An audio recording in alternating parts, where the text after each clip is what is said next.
table saw kan siam tha kan clear ho do na hi ei a sei zawng hi in chi som li pakhat i thum le chan ve tling trep ani chuan dawhkan zau zawng hi wang zawng hi fit thum vel chiat chian ni a chuan hetan circular blade inches rai kan hmanga iron pawh man thei a hi ta hian na kina klem hmangin a guide kha chu duang chen chen buam mai thuni chuan hi a in hi a sang lawa hi a san zawng hi inches som thum vel ani a chuan hei ki khini a hi a khawl heta hian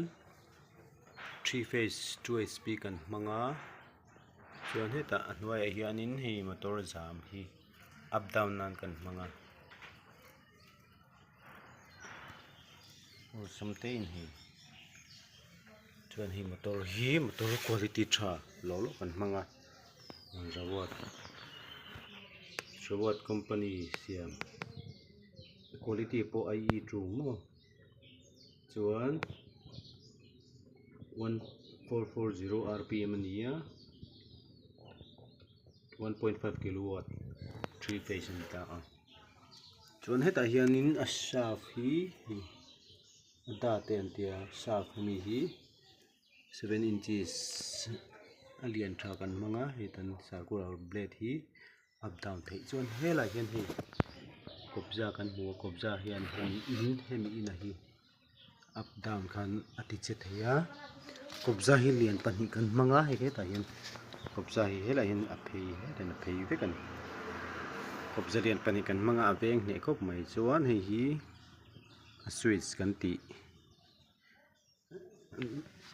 door starter DOL starter motor kha ani hi apoi moi san chu 3 phase ani khan phase kat pokal lo se hemi hian lo venga motor atlo pa electric motor atlo pha thina hi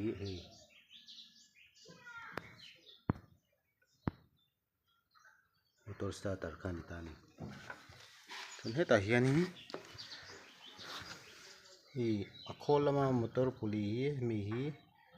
7 inches kan hmanga chuan helama hian hei helama mi chu inchi ni vel kha ne maya inchi ni vel kha ne maya tikan hei motor puli hi fan bel hi inchi somli pasari asai kan mang boka chuan hemi a dawhkan hi du huna keu kaw thei turin helai hianin kopja kan han hmang ta ni chuan hi sekan khan helai hian a guide khak du huna klem hmangin kan clip to mai don hi tuna hian inchin hi le chan velin allora 7 inches ania chuan helai hianin hei kan sueng kan hemi down na kha ni mai ta hei hi helai tin kan her mai don tan helai thai ti kan her all sam hai ti kan her all sam hai kan her all sam ma hei helai hi saf kan ti khan ta a saf kan ti khan ni a chuan hei hi tik thing cha tokin a in hi kan siam ma sapota uluk token kan kila kan cross leve ka chetur hi angle chetur jong hi tin hemi thing cha jong point chi khat item ai sang ani in chi khat aya cha dei ni tik thing chang ani boka a khong em ani chuan hei ka down chinanga lo eng taila so ti son thiam em o down tan tang karon down ta ki tang kha ol sam em up ol sam em ma ten khan ni acha du sam ina chaka tuna kan on chinang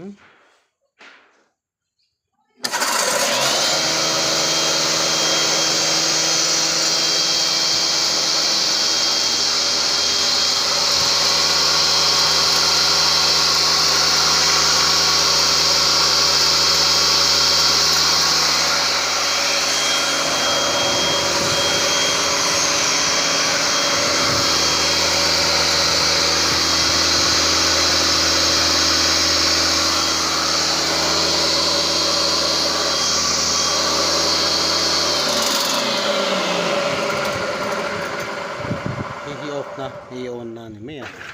tikhan achak tha em a char tin char char vel po pel thei tur anga manania heng true HP lek poni ma se 3 phase an ihrim hrim hi chuan in single phase a in an letin achak ti le kan soi sual lawang 3 phase an in na na chuan in call kha phase pathumin an nuai ti na ni single phase ai chuan eng ti zong point HP ka chu poni se chak tha em ani tin electric motor a hian hriat tur chu a thalo lo lei tur a thalo du thu sam lo te in lei chuan in an ho poisa in seng ral me meang to deuh angin lang ma se electric motor hi a quality tha lei tur Crompton grips ti te hi rawat ti te HP ti te tiang ho te eng ho hi a tha eng lai Mizoram anga te pokan hu thei ni a tha lo lo hi lei tur ani heng hi ani ni taka chuan a blade po hi in chi som pali thleng man thei tur ani a tin hemi in po hian in chi som pali po zowa tikhanin hemi true HP lek po hian noi ma se 3 phase ani wang khan achak em a rin ain beise ain kan siam trai heta in asak te po uluk to kin kan kil na thing hi tha tin kan zom na elai kil in signal a hi perek mai ba ka screw tha to kin kan kil het veka ai ni hirin om em ani engemaw call virlai po cheruk thei angkha om lo rim rim a hemi angle tur hi angle che tur hi kan cross le vek boka hi hemi electric motor po hi tian he ta hian nge hen to kin kan kil vek a hi dokan khami up down dokan khani ta hi motor jam khan me to lem lo motor jam he te hi jack hi a jack katina o jack hi red belly online a lei tur ma chuan hemi asa fa hi tuna hian sangli zanga ti vel te ni a electric motor hi to bera tiang electric motor quality tha chu thar chu sing khat pel in karinga tun din na chuan hemi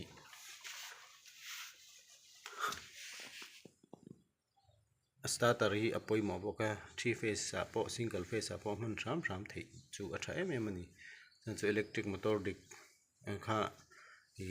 current dik lo tang khan veng em ma poi mo em mai kan threlawa then chuan katau koi thak top te kan hmanga apoi lu tuk chuni lo ma se thei ram chuan electric motor kha quality tha kan hmanga poisa kan seng na sa ni chuan motor starter hi man nge nge tur ani ani lo chuanin electric motor kha intikang mai lo na chu chu hriat to ne tin thing kan zai re hian hi a zai tok hi oma kan nor khan nor sek sek lo tur ani a zai ngai takin man ho lovin ya a zai ngam to khan nor tur ani nilawa kan nor cho ta motor hemi blade atan chu chuan motor hian a hoi em ani ti hriat bok tur ani a eng enkol dan hi thiam lo kar la a tin zol do anga ya zai da manga ya ti sok te ala pon ti zung tum lutuk te hi thalawa chuban chuanin kan khol nei te hi sum tam tak kan seng to a chuban chuanin dim taka kan man hi ngai hi 45 degree hi kasiam lowa hemi a be chan zo ka hen 45 degree nakina be chan tur kan siama chumi mang chuan 45 degree chu hi no har nge zai har lem lo ni a chan chu helai hen 45 degree hi siam donila siam chu har mel wa hemi phei hi kan ti chet nge 45 degree kan ti che thei ti na nia ma se khami an ti thlap tur ka chuanin anuwa a tharei chuang lawa a che duwe mema tia youtube ate po kan hunga atira thadeu angalang si kha an man tak chuan a chele thina chu ai chuanin hemi zo ka hi nget se chelo se hemi in hi chuan helai in 45 degree kha a claim tu zo kha kan siam anga chumi mang chuan kan zai zawk mai dawn ni kha a tha zawk a tlo zawk bawk a tin a hnungah che leh engemaw neuh neuh kha awm lo zawk a YouTube a kan hmuh tam tak awlsam deuh an siam ho tam tak hi han hmang tak tak se a hnungah che buai tur 45 degree ting leh lo tur te khatiang kha awm thin ani tih ka hriat dawn ni a YouTube a mi te pawh hi an zawng hi rin lu tuk tur te pawh ni chuang lo a rin lo tur pawh tih na ni chuang lo a se kal khung in nan inzir nan ni ro chuan a tha em em a kan thil siam he ang khawl thil hi chu khawl lian ani to a chak to a in te hi a tlawin enge a rin awm em em tur ani ringot chet sual theihna laka min veng tur pawh kha kan ngei tuah hle ngai ni ole khati zawng kha ni e